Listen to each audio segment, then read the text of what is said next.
तो जय Hind student, good morning.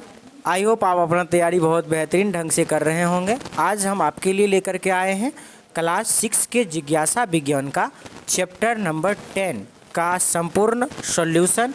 और चलते हैं वीडियो की शुरुआत कर। तो सबसे पहला नंबर सवाल हमारा कह रहा है कि पौधों और जंतुओं के जीवन चक्र में समानताओं और भिन्नताओं की सूची बनाइए।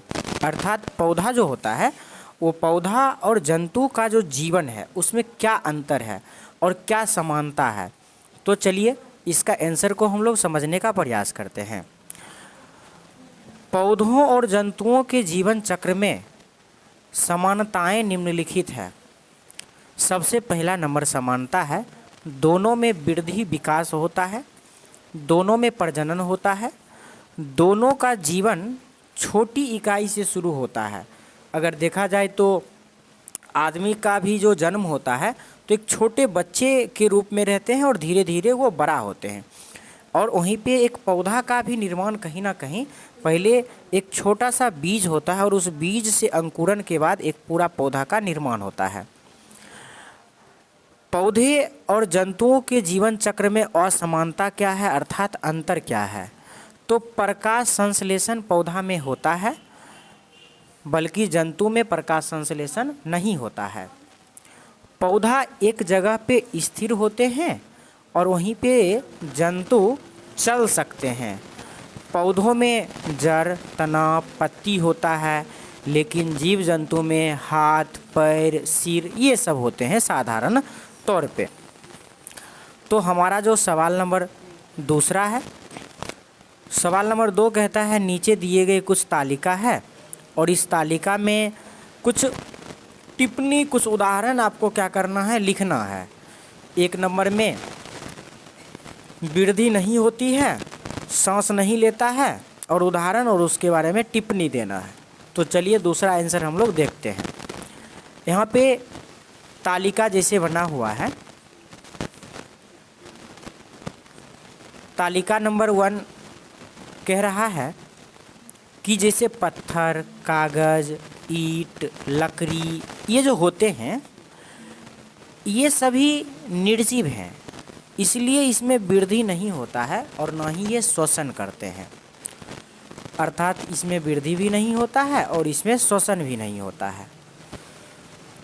अगला है फफूंद, यानी जिसको हम लोग ईस्ट कहते हैं। इसमें वृद्धि नहीं होता है लेकिन इसमें श्वसन की क्रियाएं होती है। ये सजीव है, सांस ले सकता है लेकिन वृद्धि नहीं करता है।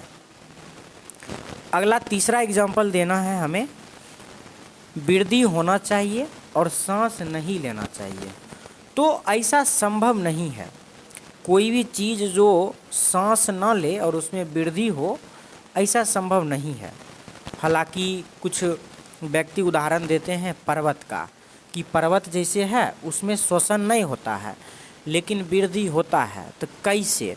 तो जैसे पर्वत पर बर्फ़ गिरते हैं तो बर्फ़ गिरने के वजह से उसकी ऊंचाई धीरे धीरे बढ़ता जाता है, क्योंकि उस पर बर्फ़ जमा होता चला जाता है। तो कहते हैं कि ये बढ़ गया है, यानी कि इसमें वृद्धि हुआ है।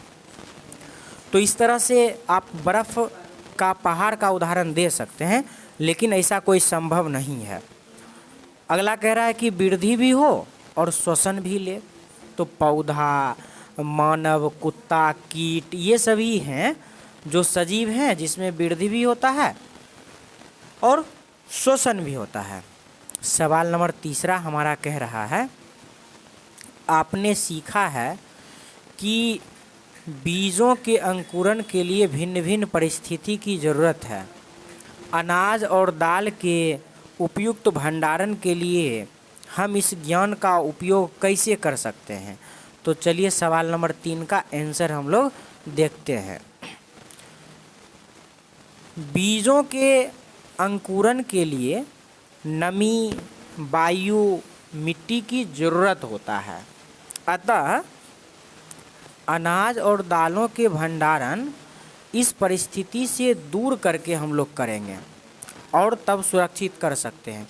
नहीं तो अगर सोचिए अनाज हो गया, दाल हो गया उसका जो बीज है उसको अगर हम नमी युक्त जगह, वायु युक्त जगह पे अगर देंगे तो क्या होगा कि उसमें अंकुरन हो जाएगा और बीज खराब हो जाएंगे। तो सवाल नंबर 4 कह रहा है हमारा कि आपने सीखा है कि जो टेडपॉल का पूंछ होता है, लेकिन जब वृद्धि करता है तो यह मेढक बनता है और पूंछ लुप्त हो जाता है। टेडपॉल अवस्था में पूंछ होने का क्या लाभ है? तो देखिए, जो टेडपॉल होता है ना वो इस आकार का होता है और ये टेडपॉल सामान्यतः पानी में होते हैं। तो पानी में तो उसको तैरना है, तो तैरने में मदद करता है इसका पूंछ। तो चलिए इसका आंसर देखते हैं 4 नंबर का।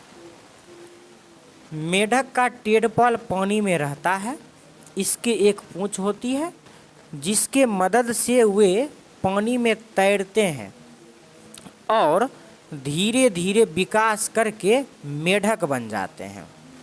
सवाल नंबर चलते हैं हम लोग 5 की ओर। सवाल नंबर 5 कह रहा है कि चरण का कहना है लकड़ी का लट्ठा निर्जीव है क्योंकि इसमें गति नहीं होता, लेकिन चारू कहता है कि ये सजीव है क्योंकि यह वृक्ष से प्राप्त हुआ है। अब आप बताइए, चरण और चारू से रिलेटेड अपना तर्क दीजिए। तो इसका आंसर सुनिए क्या है हमारा। चारू सोचती है कि लकड़ी पेड़ से प्राप्त हुआ है इसलिए सजीव है, लेकिन चारू गलत है। क्यों? चरण के अनुसार लकड़ी में अब श्वसन पोषण वृद्धि नहीं होता है, अतः ये लकड़ी निर्जीव है। जब तक पेड़ था तब तक उसमें श्वसन पोषण वृद्धि होता था, तो पेड़ हो जाएगा हमारा सजीव। लेकिन जब पेड़ से लकड़ी काट दिए तो उस लकड़ी में अब श्वसन नहीं होता है, न ही पोषण होता है, अतः ये निर्जीव है। चलते हैं सवाल नंबर 6 की ओर।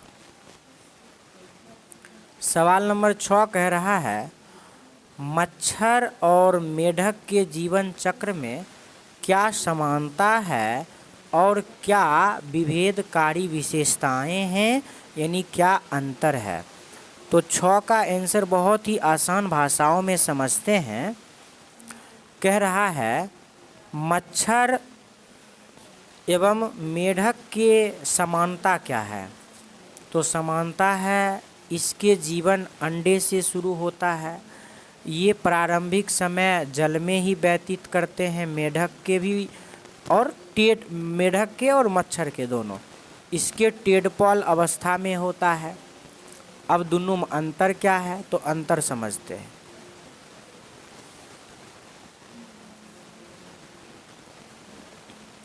मच्छर लार्वा जल के सतह पर तैरता है, यानी मच्छर का जो लार्वा होता है ना, उसका बच्चा पानी के सतह पर तैरते रहता है। लेकिन टेडपॉल जो है मछली की तरह तैरता है।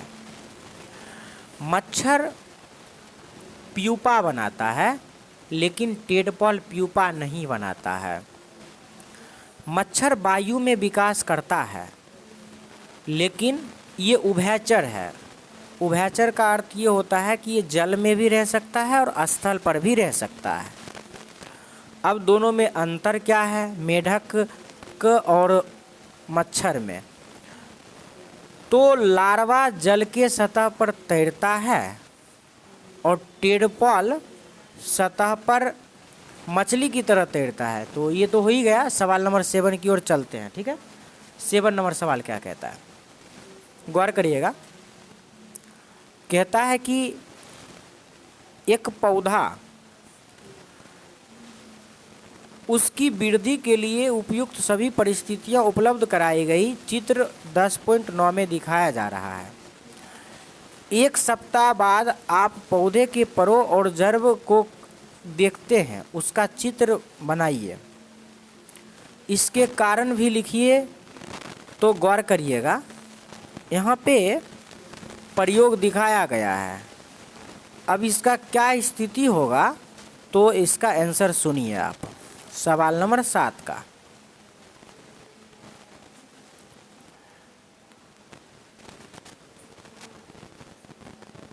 1 सप्ताह के अंतराल में इसके जड़ नीचे की ओर बढ़ेगी, जैसा कि चित्र में दिखाया गया है, और प्रो ऊपर की ओर बढ़ेगी। जैसे ये बीज है तो इस बीज का जो जड़ है वो नीचे की ओर जाएगा, अब प्रो ये ऊपर की ओर बढ़ कर के पौधा बना देगा।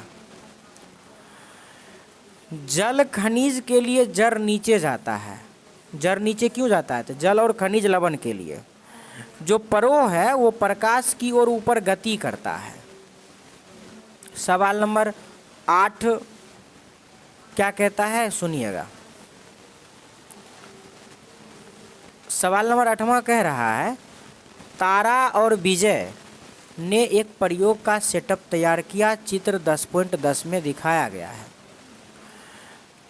आप क्या सोचते हैं कि वे क्या पता करना चाहते हैं और उन्हें यह कैसे पता चलेगी? तो गौर करिए 8 का आंसर, वह पता करना चाहता है कि पौधा किस दिशा की ओर वृद्धि करता है। इसके लिए पौधा की सभी ओर से प्रकाश आने दीजिए। जब सभी ओर से प्रकाश आएगा तो पता चल जाएगा पौधा किस ओर वृद्धि करता है। सवाल नंबर 9 और लास्ट है हमारा, बीज अंकुरण पर तापमान के प्रभाव की जांच करने के लिए एक प्रयोग का योजना लिखिए। आप लिख दीजिएगा आराम से कि हम बीज लेंगे और बीज को अलग अलग टेम्परेचर वाले जगह पर रखेंगे। उसके बाद कुछ दिन के बाद चेक करेंगे कि कौन सा पौधा अंकुरित हुआ है और कौन सा अंकुरित नहीं हुआ है। इस आधार पे हम पता कर सकते हैं कि ताप का क्या प्रभाव पड़ता है। तो इतना बात आप वीडियो को रोक करके भी लिख सकते हैं। इस प्रकार हमारा ये चैप्टर समाप्त होता है।